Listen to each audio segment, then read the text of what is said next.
It's midsummer. Your garden is in full swing, but you still want to try to keep up a meal plan. How do you harvest and meal plan at the same time? How do you bring that produce from the garden to your family's plate in a seamless manner? Yes, you can process it and store it for later, but today in this episode, we're talking about how you can meal plan from the garden harvest. Let's get growing. Hello, and welcome to the Pray Just Plant podcast, the show that talks about growing a garden, a homestead, a healthy family, and most importantly, growing closer to God. I'm your host, Crystal Media, owner of the Red Ridge Farm Homestead, where our mission is to help women of faith find the courage to grow healthy food for their family while building a closer relationship with our Lord and Savior. That's you. Don't let the world hold you back. Pray, just plant. Welcome to the Pray Just Plant podcast. I'm your host, Crystal Media, and today in Season 7, Episode 6, we're going to talk about meal planning from your garden harvest. How you can meal plan from the fresh produce that you are currently growing in your garden. Yes, we plan for the harvest and we plan for processing it and storing it for later. But don't you like to enjoy fresh produce, fresh from the garden?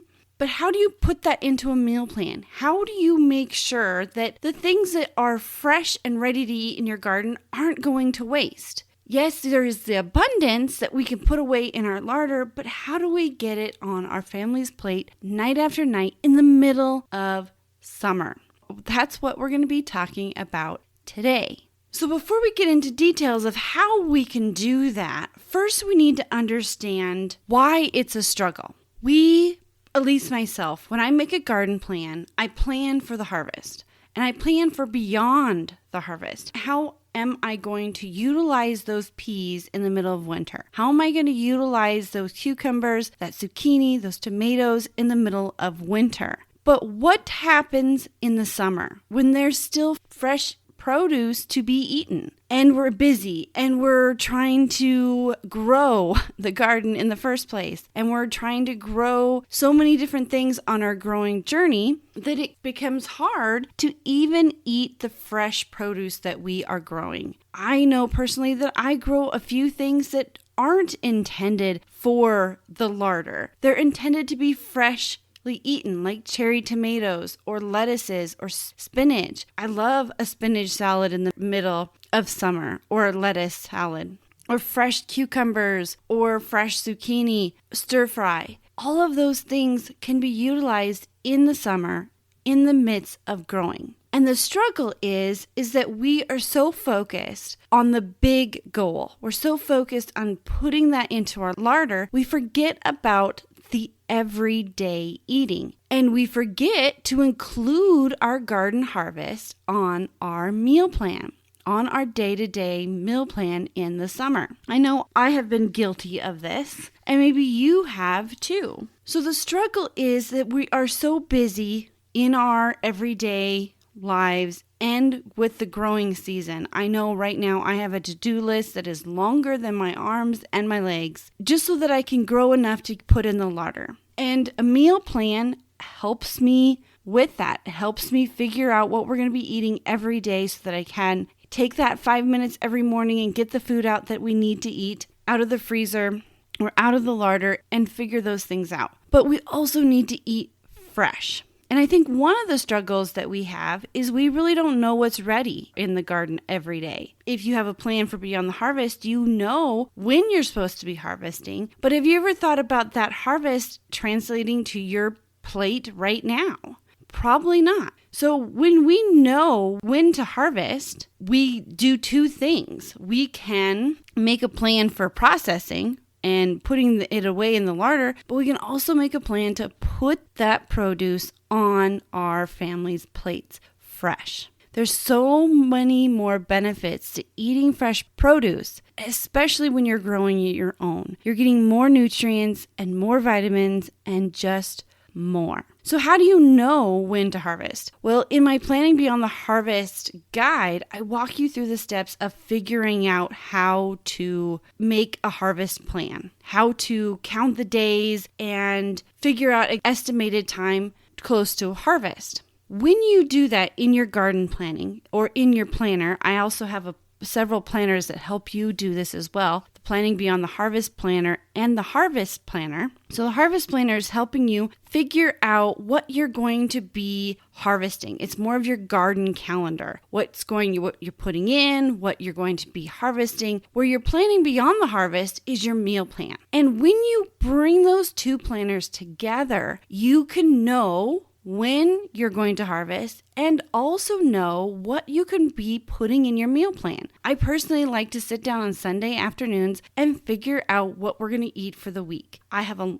long list of about 30 to 40 recipes that my family loves, and I pick and choose through them. That's how I meal plan. So knowing when you're going to be harvesting your produce is going to help you be sure that you are not only using up that harvest, but you're planning to put it on your family's plates. And the two planners can help you out with that. And I'll include the link to those in the description and the show notes. Remember, the show notes are where I go deeper, where I have the words, the space to dive deeper on this topic that we are talking about. So when we struggle to use our harvest because we don't really realize when we need to harvest, we need to make a plan to know when we are going to harvest anything. And you can do that simply by looking at your seed packet and counting your days to harvest. Now, some seed packets will say day to harvest or days to maturity. Now, that goes with what you are planting. So if you're planting potatoes that you harvest them once and they're done, that's usually going to have a days to maturity because that's when that plant is completely mature and it's ready for a harvest. Now, days to harvest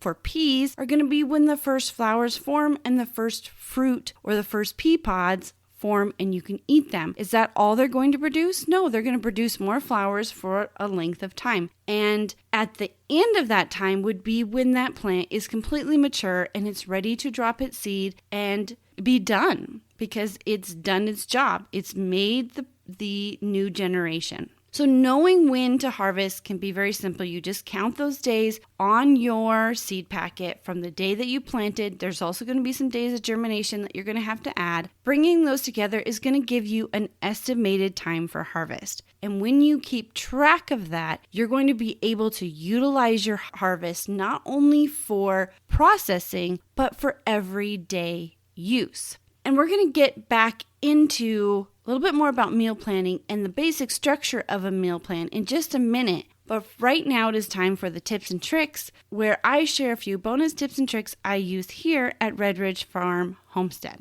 This week's tip is brought to you by the Planning Beyond the Harvest handbook. This handbook was designed to help you get your harvest onto your family's plates. We grow all this delicious food, and sometimes in the garden planning, we forget about the harvest and beyond the harvest. This workbook will walk you through the 5 steps that I use to get beyond the harvest. You can grab your copy at redridgefarm.org/resources. This week, I really want to talk to you about saving seeds. This can be done very simply by saving your harvest or letting some of your harvest bolt and go to seed. Now, I can't really go into the details of all the different ways that you can save seed, but new this week on the website is a new resource that I have developed to help you save seed for yourself. How you can save seed from your garden to plant a garden next year from your very own seed. And inside this guide, you're going to get the steps, so 3 or 4 basic steps to different types of seed collection. Also talking about seed storage. And I'll even include a video workshop where I go over my favorite way to save pumpkin or squash seeds. So be sure to check that out. I will put the link in the description below and in the show notes. This is a brand new guide that will help you save seeds from your harvest so that you can continue to grow a garden year after year. So we've talked about the struggles of utilizing our harvest because first of all, we don't even know when the plants that we're growing are going to be ready to harvest and that we need to know when that is. And I gave you a brief description of how you can find that out. Before we get into really deep diving the 2 ways that I find really useful to put the fresh produce from my garden on my family's plate, and especially on my meal plan, I want to first talk about a meal plan and the benefits of it. I have a separate blog post and I think a podcast episode that talks about the benefits of meal planning, especially from the viewpoint of a grower. But me personally, I feel that the best benefit of a meal plan is that I know what I'm going to eat every night. I don't have that decision fatigue at 5:30 every night wondering what I should make for supper. I have it already either cooked because it's in the crock pot. In fact, right now I'm making barbecued pulled beef and I have a pot roast in the slow cooker cooking right now while I record this podcast episode, because I knew what I was going to cook this morning. I have the vegetables out that we were going to serve with it. I harvested them this morning. So I know exactly what we're putting on our plate, and I don't have to be stressed out when I'm tired. 5:30, 6 o'clock, I'm exhausted from my busy day of growing and taking care of the house and taking care of the kids and just doing everyday things. And the last thing I want to do is stand in front of the cupboard and wonder what I should have. And you ask this child and you ask your husband and they're like, I don't know, you choose. I don't want to choose because I don't know what it is. Having a meal plan is helpful. And that's my favorite benefit because it takes the stress out of figuring out what I'm going to cook every single night. We eat 3 meals a day. Lunch is usually leftovers and breakfast is usually very easy. There's just some common breakfast foods that my family enjoys. But when it comes to supper, it's a chore. And when I know what I'm cooking, first thing in the morning is no longer a chore. It's a blessing because now I can just walk into the kitchen and cook it, or it's already cooked and ready for me and my family to eat when supper rolls around. So that's my number one benefit. Now, a basic meal plan, the structure of a meal plan is that you figure out either what you're going to eat for the month or figure out what for the week in a certain time. Now, my basic structure is that I look at my larder. Every week, I look at the larder and I decide on the recipes that will utilize my larder. And I usually do that in the first part of the month. And I write down a list of about 30 recipes that will utilize my larder because we always want to shop in our harvest or in our own produce first. The same thing comes to when we're in the garden. We want to shop there first. So by having knowledge of what's coming to harvest, which we talked about a little bit ago, we're going to be able to know what is going to be available for us, and then we can pick those recipes. So the steps that I have inside my Planning Beyond the Harvest planner is number 1, you look at how you want to store your food. If you want to freeze corn, then you want to freeze corn, or maybe you want to process it and pressure can it, or what other process you want to do with that corn. First, you know that you're growing it and you know your harvest date and you know when you're going to harvest it. Then you decide how you're going to preserve it. And then of course you get all the utensils you need, all the tools, all of the supplies you're going to need to harvest that. But the next thing you need to be doing after you get all your supplies, but before you harvest, is figure out some recipes to utilize that harvest the way you're choosing to process it. So if you are freezing your corn, then you want to look for recipes that use frozen corn, and you put them inside this book or in some kind of place that you can keep track of all of your favorite recipes. And if there's some new ones, you're going to try them out and you're going to say if they're a favorite or not. But you're going to get a list of about 5 or 6 that you can utilize with that process of how you preserved your produce. Then the next thing you're going to do is you're going to make a list of, at least what I do is I make a list of about 30 recipes that I enjoy and that my family enjoys, includes several of their favorites, so that I can pull from those throughout the month. And every Sunday, or at least once a week, I sit down and I fill out my weekly plan, pulling from those recipes. So the recipes I chose come from the way I preserved my produce. And the recipes I choose come from the list of our favorites also. So that's just how my basic structure of making a meal plan. And then when it comes day to day, we just pull out everything we need that's coming out of the freezer in the morning and we cook it that night. That's a basic structure of a meal plan, at least for a grower.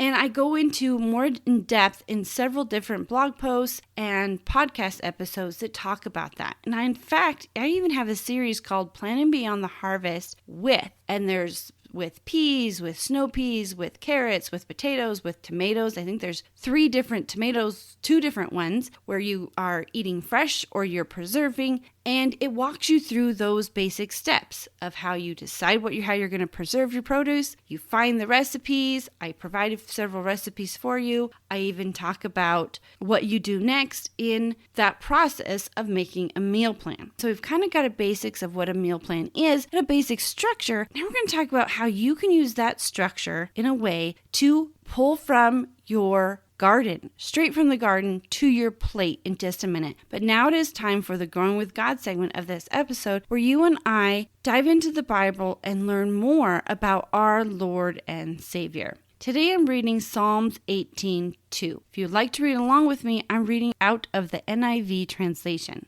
The Lord is my rock, my fortress, and my deliverer. My God is my rock, in whom I take refuge, my shield and the horn of my salvation, my stronghold. Over this past season, we've been talking about how the Lord can give us strength. And we know that Psalms is the book in the Bible that is filled with praises and poems and songs to our Lord. And this is pulled from Psalm 18. The Lord is my rock.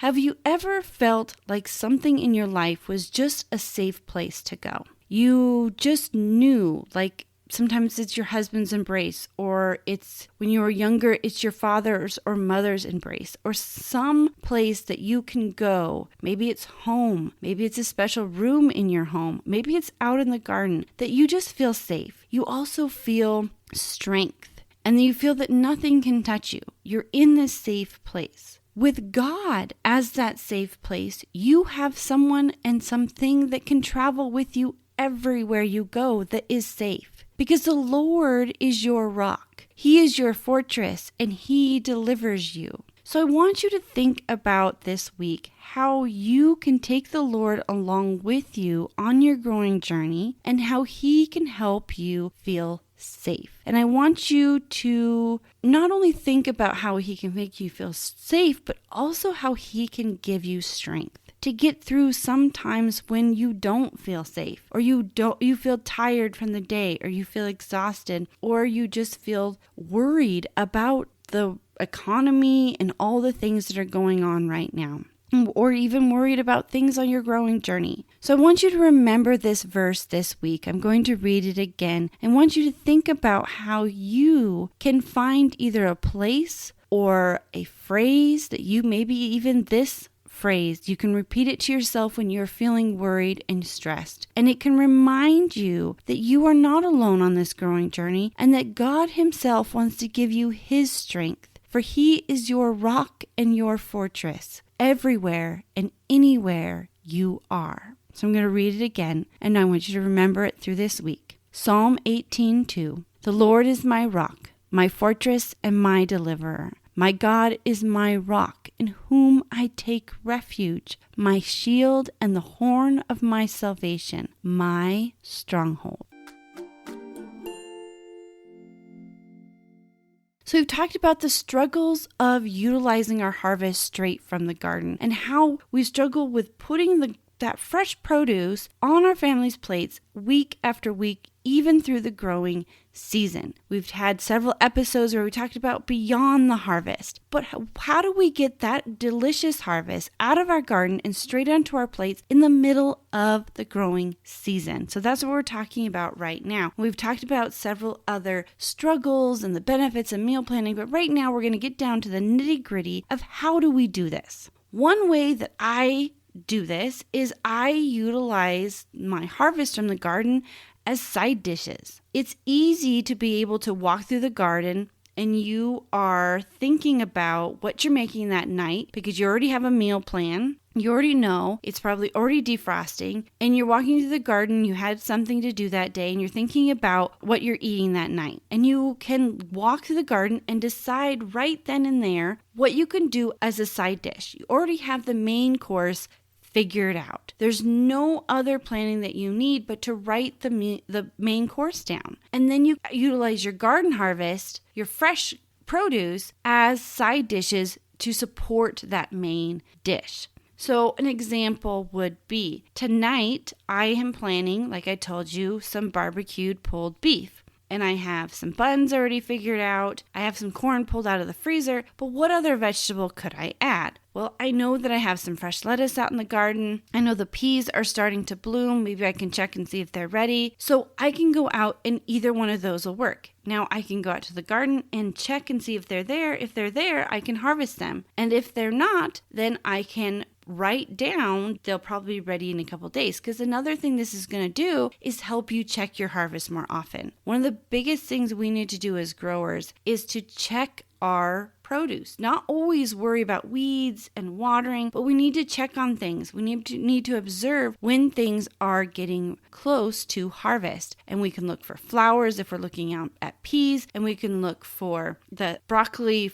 bloom or the flower to see how big it is and monitor it. We can do lots of things to make sure that we are harvesting at peak. So one tip that you can use so that you are utilizing your garden harvest straight from the garden to your plate is think about using that harvest as side dishes, or think about using them inside main dishes. Like if you're thinking about making a stew, which I really don't make any much soups in the middle of the summer, but maybe you have, I like to make a lot of stir fries. So I can mix up a stir fry. It doesn't have to be the ones I always pull from. It doesn't have to be beef and broccoli stir fry. It doesn't have to be beef and beans. It can be whatever's out in the garden and included in that main dish. Now, another thing that you might consider is meal planning without a plan. This was something that I found very interesting when I was looking for this idea a few years ago, was that another way that you can meal plan, especially in the summer, is that you don't actually